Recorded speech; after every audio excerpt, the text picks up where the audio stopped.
Им доцни платата на околу 1300 вработени во здравствен дом Скопје поради пат на системот. Приходи немаат земено сите поликлиники во главниот град и брзата помош.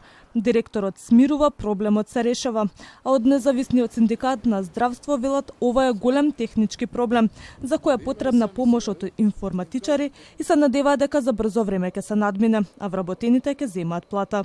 Ние му стоиме на располагање на директорот на здравствен дом Скопје, на менаџерскиот тим за наша помош, се со цел нашите вработени што побрзо да земат платата за која што ја заслужиле, но овие технички проблеми се неизбежни во информатичкото општество и би требало во теков на денот до 16 часот вработените да се земат плата или најкасно до понеделник, бидејќи зафаќа време на викенд.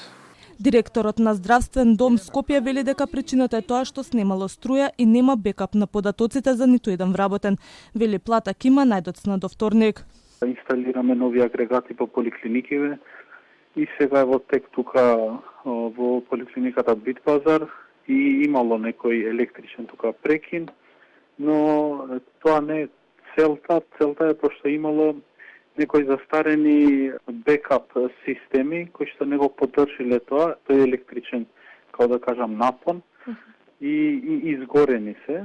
И затоа сега се работи, значи со екипата тука што е наша, се работи на решавање на проблемот и верувам дека до 15 ќе бидат исплатени сите плати. Пат на системот, но од многу поголеми размери имаше пред 2 години во Фондот за здравствено осигурување поради сајбер напад беа загрозени податоците на сите осигуреници.